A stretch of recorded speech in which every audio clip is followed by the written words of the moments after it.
Hello there. Thank you so much for staying here on the JoyNews channel, your most credible news source. This is the AM show, and we continue our conversations. Our next big story is about the Peasant Farmers Association of Ghana's assessment of the Planting for Food and Jobs program for 2022. Now, let me just share a few of the findings with you. The association found that government's inability to spend the budget that has been allocated for agriculture as planned continues to hamper efforts towards achieving the Sustainable Development Goal 2, which is zero hunger by 2030. The Ministry of Food and Agriculture only spent 72% of the ministry's approved budget from 2018 to 2020, despite the substantial increases in allocations year on year. They also discovered that late payment to fertilizer companies affects the ability of companies to deliver and threatens the sustenance of the program. Now, about 80% of respondents complained of poor quality of fertilizers, while 15% agreed that quality met their expectations. This morning, I've been joined by Dr. Charles Nyaba. He's Executive Director of the Peasant Farmers Association of Ghana. Doc, it's a pleasure to have you here. We always speak over the phone or via Zoom. It's good to have you in our studios. And just before you had that meeting or that gathering of stakeholders to come up with these findings, I engaged you, and now the findings are out and you're here to share them with us. Just for purposes of setting a tone for the conversation, and for those who've not been following the conversation over the period, just run us through why the Peasant Farmers Association decided to embark on this research and how you gathered the data. Thank you very much. I think I'm new here. I used to come here almost every day some years back, but this time around I'm more on the field. Yeah, so this is not the first time we've done this. When the fertilizer subsidy program was introduced in 2009, I think Kofo's regime before he left power, we were the first to assess the coupon system of fertilizer distribution. And this is dear to us because when you talk of agriculture programs or policies, it is always the smallholder farmers who are targeted. So these interventions are always targeting our members. We are about 1 million plus members, and if you take smallholder farmers across the country, they constitute about 80% of the farmer population, and they contribute the food we eat for export and for industry. So anytime government roll out a program that is targeting the agriculture sector, we are interested to see how it is impacting on our members. Right. So since 2009, we've been following the fertilizer subsidy program. It even got a point, I think that was in 2012, 2013, 2016. We constitute what we call fertilizer watchdogs, where we place our members in the various border towns, where the fertilizer was usually smuggled to neighboring countries to check the smuggling. So this year's assessment is not different from what we've been doing.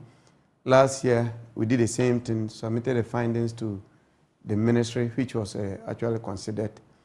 Some of the implementation strategies that we've seen last year was as a result of some of the engagements that we've been doing based on the findings we did previously. Right. For instance, we observed that in the past years, there were instances where fertilizer importers report a figure of fertilizer that is supplied to farmers.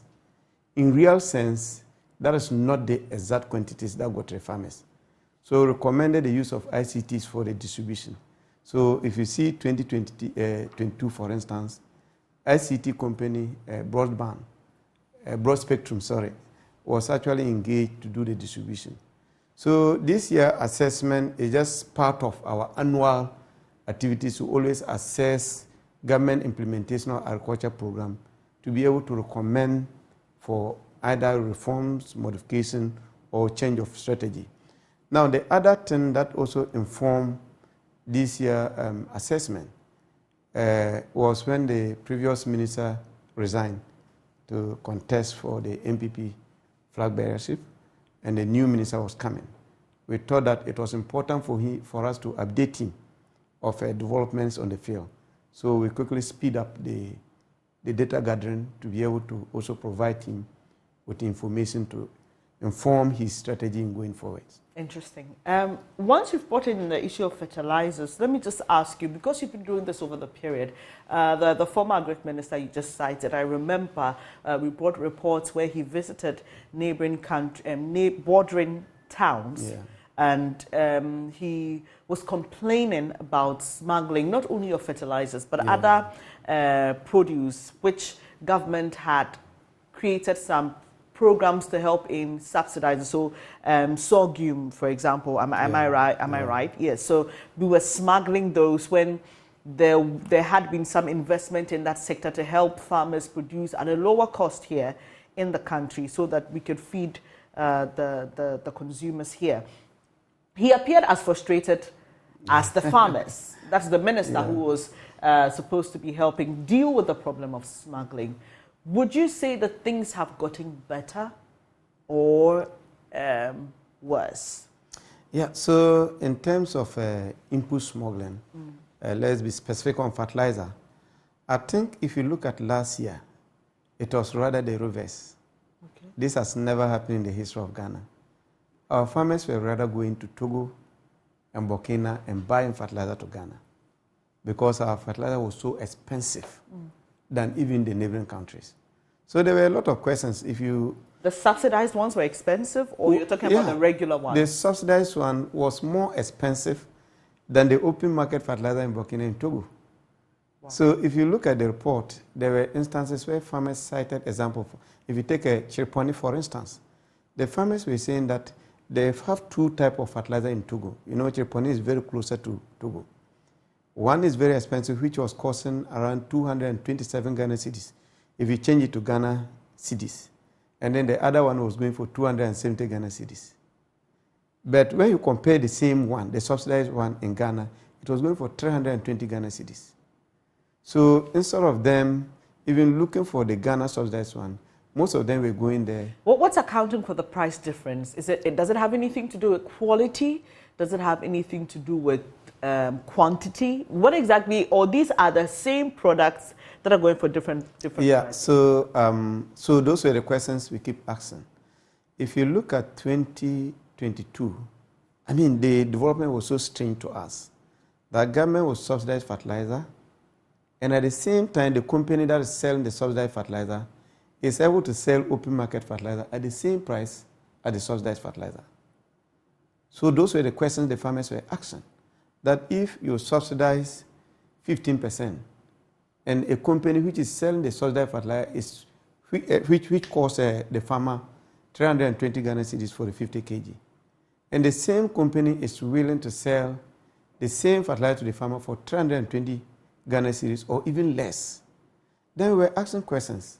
Is it really subsidized? Was it that government was not paying these companies, and so the farmers were not feeling the effect of the subsidy program? Yeah, so I think so many factors went in. Companies were on the program not because they think that it was making profit. As we spoke to some of the companies, they said they just have to be on because this is government program and they don't know how the future looks like. Because you supply fertilizer under the subsidy and it has to take you more than 2 years to get paid. Meanwhile, the money you are receiving does not account for inflation, does not account for exchange rate differential, and most of them also take money from banks. So when they are coming on the program, they have to inflate the prices. For instance, if they will sell the subsidy for, let's say, the open market for 320 without subsidy, they will give price to government that, okay, they will sell for 350. So if government even subsidize, at the end of the day, they will still sell at the open market price as subsidy. Okay. So are there no checks and balances? Because if, per your findings, did you find that government had a way of ensuring that these companies that were signed onto the program were actually subsidizing the fertilizers as they had to? They do, because the price I mentioned are prices that are jointly fixed by the government and the companies. But what is happening is that, you see, when you are familiar with the fertilizer industry, you realize that we have farmers have what they call premium fertilizer.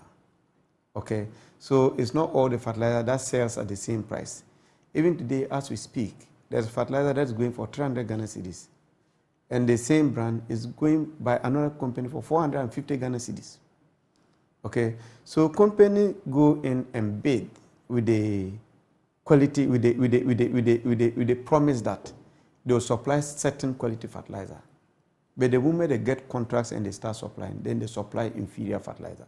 So if you That's why I was asking whether there was a monitoring scheme.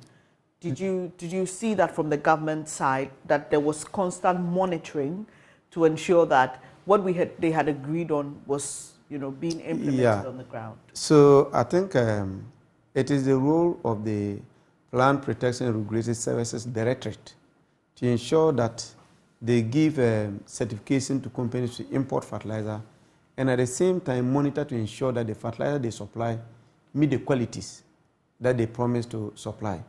But in many instances, as we spoke to the farmers, PPRD is not empowered enough to be able to monitor some of the communities. So some of the companies take advantage of that to sell inferior quality products to the farmers. There are many instances where fertilizer was sent to farmers. They applied the fertilizer for more than a month. The fertilizer was just lying like clay. It never get dissolved. According to the farmers, such cases were reported to PPRD offices at the regional level. We also traced to speak to them. They said they forwarded the reports to the national level, and that some of them they are able to work on them. Some of the reports they are not able to do because farmers do not provide them with enough evidence to be able to trace those issues. So it means that whilst we make provision for subsidy, for input subsidies, like seeds and fertilizer, we should have equally made provision for monitoring and evaluation. Right. But in most occasions, PPRD are left without any capacity to do that. You go to their regional offices, and the officers are sitting there. They don't even have fuel, they don't have motorbikes to be able to visit some of these farming communities to ensure that the products they receive under the subsidy actually met the qualities that the companies promised to supply. So most of the places, and I'm happy with that, the subsidized fertilizer will be there. The price is lower, but farmers will opt to go for the higher price because of the quality. I was speaking to some farmers who want us to supply them fertilizer this year. There are two companies. A company is willing to supply fertilizer for 320 Ghana cedis. Another company is supplying for 450 Ghana cedis. They are telling me I should bring the one which is costing 450 Ghana cedis. Because of the quality of yes, the because they've come to realize that it's better to invest in quality than to just follow the price. And this will translate into the prices of the produce, finally, for us consumers. Of course, because farmers have come to realize that with the PFJ fertilizer, even though price is cheaper, when they supply, in most occasions, it doesn't really meet the performance that they are expecting. So most of them, it got to a time, actually, PFJ fertilizer will be available, but they will opt for the open market fertilizer. So the cost is not only a problem, the quality also is. But the Planting for Food and Jobs program decided to encourage more farmers to start going organic, right? Yeah. And so there were some training for farmers on how to even create organic fertilizer themselves. What was your finding on that scale as well? Yeah, I think that is the way to go. And then even as an organization, we ourselves are promoting organic fertilizer. So if you look at last year, we distributed a lot of organic fertilizer to most of the farmers in the various areas. But there are some issues. We still have a long way to go with the organic fertilizer. Most of the farmers who received the organic fertilizer and applied it, according to them, it leads to a very good vegetative part of the plant. You see the crops looking greeny. If, say, it grains, the leaves will look green, they will grow well. But when it comes to seeds formation, it's very poor. So it means there's something that is lacking You know, most of the organic fertilizer do not actually contain the formulations that the inorganic fertilizer contains. Apart from that, farmers are looking for quick action, and they are looking for money. So what we need to do, and I remember I have engagement with AGRA, Alliance for Green Revolution in Africa, who have also come out with a formulation and a leaflets guiding how organic fertilizers should be used to be efficient. That in the initial stage, they recommend that we combine the organic fertilizer with some chemical fertilizer because there are some nutrients that are usually lacking in the organic fertilizer. But when we combine with that, we are able to get the maximum performance. Per our assessment, most of the retailers that we engage in, according to them, they could not actually sell the quantities of organic fertilizer that they took. Not necessarily because the organic fertilizers are bad. It's partly because farmers still need to be properly sensitized. Okay.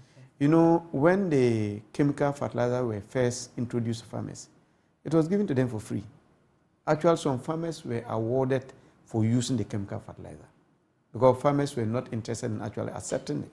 So over time, when they continue giving them and doing sensitization and farmers were getting results, then they started charging. And that comes out today.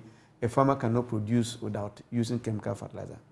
Now, looking at the negative implication of chemical fertilizer to the environment, to our own health, to the economy, and to the farmer himself, I think it is about time we begin to also invest in the organic fertilizer. So one good part that I would like to give credit to the ministry for doing last year is the promotion of the organic fertilizer. Last year, there were a lot of promotion on the organic fertilizer, except that farmers actually didn't uptake them. So one of the biggest challenges for many people when it comes to the Planting for Food and Jobs program is the reflection of cost on the markets and the availability of food eventually. We know that there are many reasons that account for that. So I think a year or two ago, there were issues about flooding up north, which caused or destroyed a lot of the farm produce. There are also concerns about transportation, the preservation of food. And so the Peasant Farmers Association, Doc, has been making some recommendations to government. And one of them has to do with not only focusing on the inputs or the initial stage of the farming process, which has to do with planting, which is providing of seeds and provision of fertilizers to aid in the growth of the crops. You want more. Share with us. Yeah, so we think that if you look at the Planting for Food and Jobs, I mean, the program was properly designed with 5 pillars. And these 5 pillars were addressing all the chains in the value chain. If I say all part of the chain, I'm looking at production, I'm looking at mechanization, I'm looking at processing, we are looking at marketing and post-harvest management. But during the implementation stage, for unknown reason, the focus has been on only fertilizer and seeds. Per our assessment, most of the places we went, the extension officers were virtually non-existent. You go to a place and they have one extension officer to 1,700 farmers. And even with that extension officer, he is not capacitated enough to be able to visit these farmers. There are motorbikes. 1 to 1,700. Okay, so in many instances, the extension officers are there for more than months without actually going to the field. So the extension pillar, which was part of the PFJ, has actually not gotten enough attention compared to fertilizer and seed pillar. There's another pillar which is looking at the marketing pillar, which is very crucial to us because we are thinking that if you support farmers and they're able to improve on their productivity, what you need to do is to ensure that you create market opportunities for them. But the marketing pillar was ignored.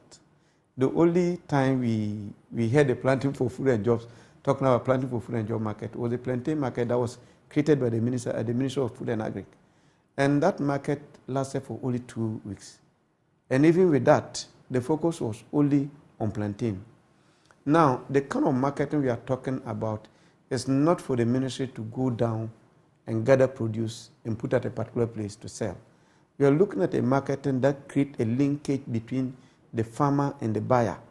so that they continue to engage in business transactions, so that at all times, these buyers are able to identify areas where demands of certain commodities are needed. Then they will convey the goods there. But that was not done. Now, even as part of the marketing arrangement, the most serious flaw that the ministry did was to impose restriction on some of the commodities. You know, if you take soya, for instance, we don't consume soya like to say you cook, you have to process it. The only time we consume soya as a commodity in Ghana is if we are able to process it and then we get the soya oil or use the cake for other things. Okay? So when fertilizer prices became so high, most soya farmers, maize and rice farmers, shifted to production of soya. Because with soya, you don't need too much fertilizer to produce. You go to most of the soya growing areas and farmers pack their warehouses with soya, only for them to be told that they cannot sell their soya outside Ghana. Now, within Ghana, those who are supposed to buy the soya are the poultry farmers and the local soya processors, because the poultry farmers will buy from the processors. These companies do not have capacity to process. So after the restriction, they engage in rather going to get permits from the ministry, and they will now buy from the farmers at a very cheap price and export without doing the processing. So it became a serious issue among the farmers. And as we speak, farmers still packed with soya and they can't sell because of that restriction. So on the marketing arrangement, that was why the government... Sorry to interject, but the restriction was because, as we are told, there was some form of government support for the production of the soya, or is it the case that it wasn't provided for all farmers? You see, that is the wrong information I always want to correct when I get opportunity like this. You see, people who are not closer to the production, when they hear of planting for food and jobs, they think that the inputs are given for free. It is not the case. The support they are talking about is the subsidy I just explained, subsidizing fertilizer for farmers. And I tell you, majority, about 80%, never benefited from the subsidized fertilizer. Because if you put subsidy and the price of your subsidy is the same as that of the open market, okay, you cannot tell me that I bought your fertilizer. Apart from that, the supply was far, far lower than the number of farmers who demand that fertilizer. So majority of soya farmers actually did not use the planting for food and job fertilizer to produce their soya.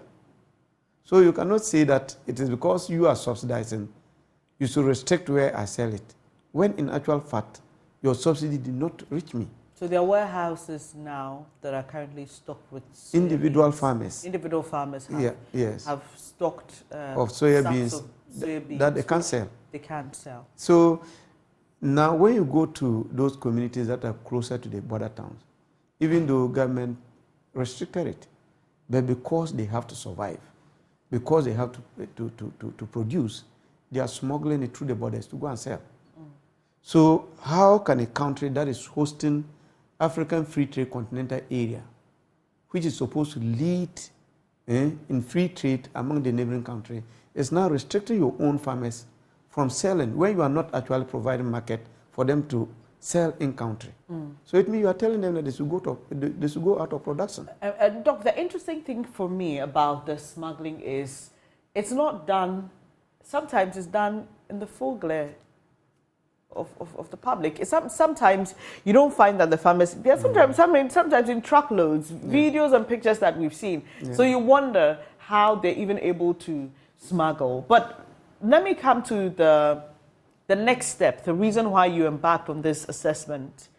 In my last conversation with you, before the meeting was had and the document was produced, you suggested that the new Agric Minister was more open and more welcoming to your suggestions and ideas.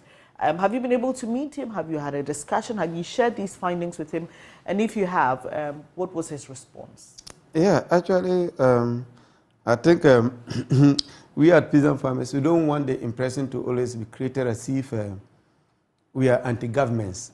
I use governments because I think we always get our bashing from both sides when they are in power. But where you see a minister being responsive to calls of a smallholder farmer, you need to put it clear. When he came to power, actually, we were among the first people that he called for consultation. Okay. During the validation, I mean, there was a member of his team who actually sat throughout the discussion, took the points that were discussed there. Immediately after the meeting, they still called me to say the findings, which I said, and they promised that most of the recommendations that were said will be considered in the new program that will be rolled out.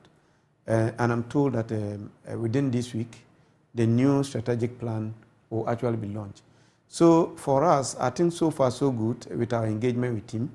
So if it's to continue like that, maybe we will make a headway.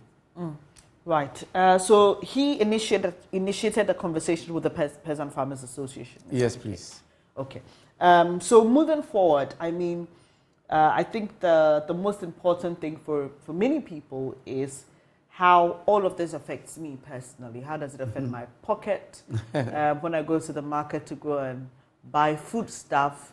How does it affect food security, which is very, very important because many people say we complain, oh, there's no power, there's so, but we can manage that. But when there's no food, it's quite hard. So what is the future looking like? We are in May, just wrapping up the month. Per your assessment and your conversations with farmers across the country, are we likely to see better prices on the market, or the status quo remains? Yeah, so things will definitely improve. Even though the new minister is here to roll out what he called the agro model. And the agro model is looking at all parts of the chain, from production to mechanization to post-harvest management to marketing. And if that is done, as I said earlier on, it means that our constraint will not be only on the inputs, but issues of mechanization, and that is going to be led by the private sector. You know, already government was struggling in paying fertilizer importers and seed importers under the Planting for Food and Jobs. So this is going to be a private sector led, like creating the environment for the private sector to engage with the farmers to provide those services. And I believe that if that is properly done, it is likely to lead to some improvement, because farmers will not now be compelled to buy inferior quality products that were supplied under the previous PFJ, but they have the choice to decide which company product they want to uptake. Now, if you talk of this year, what is happening? I returned from the field last Friday. I went to plant my maize. And when I went, most of the farmers around, that's in the middle belt, Kintampo, most of the farmers around there were planting. Okay, northern sector, it rained and people started plowing. And all of a sudden, as at last week to this week, there are no rains. So no work is seriously going on. But I can tell for a fact a number of people who have developed interest to go into production this year. Okay. And they call for support for seeds, fertilizer, and what have you. So if that vem should continue, we are likely to see some improvement in terms of food supply. I need you to clarify this a bit. You're projecting good times if the private sector is heavily involved in I mean, across the board, in the entire value chain. Yeah. But there are many people who fear that privatizing or heavily depending on the private sector to help develop the agri sector will translate into having to pay for more.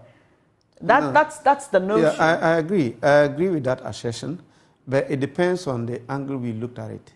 Because you see, the current or the previous approach, already government was not involved anyway. Because I told government is involved, yet prices of government support was the same as that of the open market.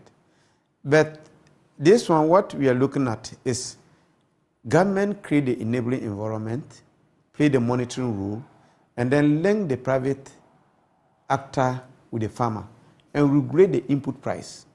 Okay? For instance, if fertilizer is coming and governments will take off all taxes, all duties on the fertilizer, making the price to come down, and then subsidize credit rate or interest rate for the private person to go and take the loan with a lower interest, it is likely that private person will be able to provide the services at a lower cost than even if you allow government intervention. Now, let me also hold this factor. We can do all these things, but because our agriculture is so much dependent on rainfall, if the weather is not favorable, it may also affect the supply. So we need to do and pray, which shouldn't be the case. So one of our recommendations were that the amount of money that is put into fertilizer subsidy, greater components should rather be used to create irrigation to ensure that during drought, farmers are able to rely on those water to work. If you look at most of the countries that did well with agriculture, you take Israel number one. We are all aware of Israel's story. Even if you don't want to go there, let's go to Egypt. Egypt used the Nile Valley to develop the agriculture sector, and Egypt is one of the leading suppliers of most of the commodities. Ghana, we have more water sources than those countries. Apart from the sea, there are a lot of rivers running around. We allow all this water to run into the sea.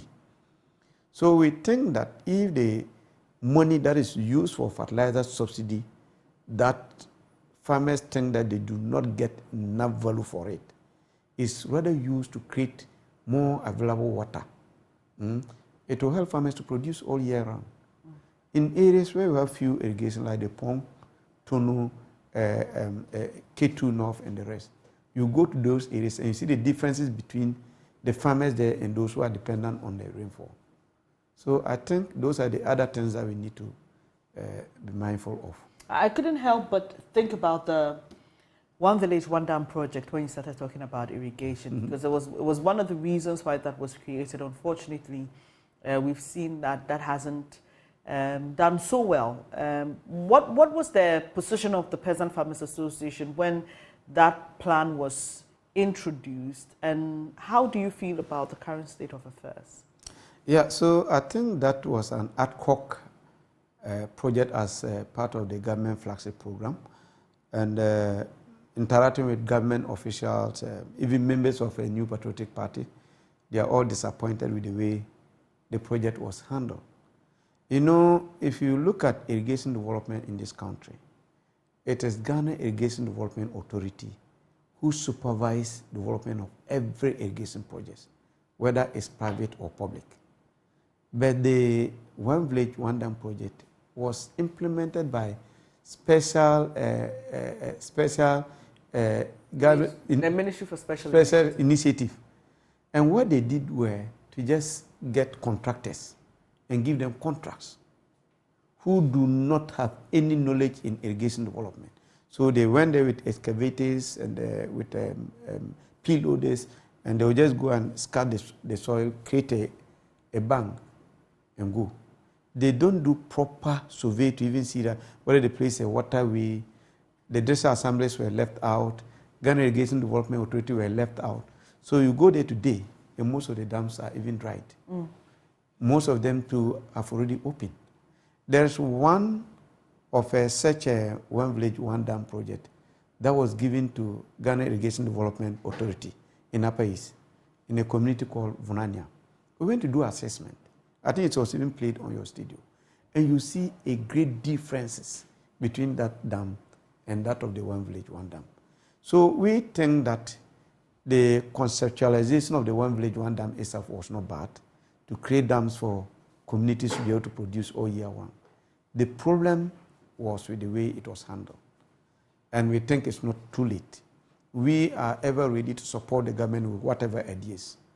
And I know JIDA is also ready to support with them. If they can go back and really look at the design and pass through the proper implementation channel to get it done, it is a way to go. I appreciate your time here. Dr. Charles Nyaba is Executive Director of the Peasant Farmers Association of Ghana. And we've been having a discussion on government's Planting for Food and Jobs program.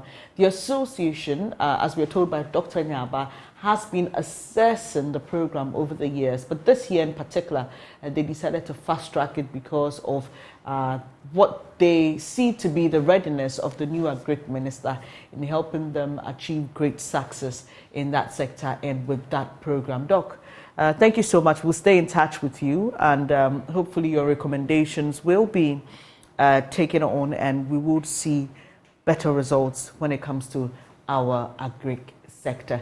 You're still watching the AM show. It's now time to bring you that feature on Ghana's decaying stadium. Samuel Kojo Brace has been looking at how the Isipong Stadium in the Western region has been left to rot due to bad management.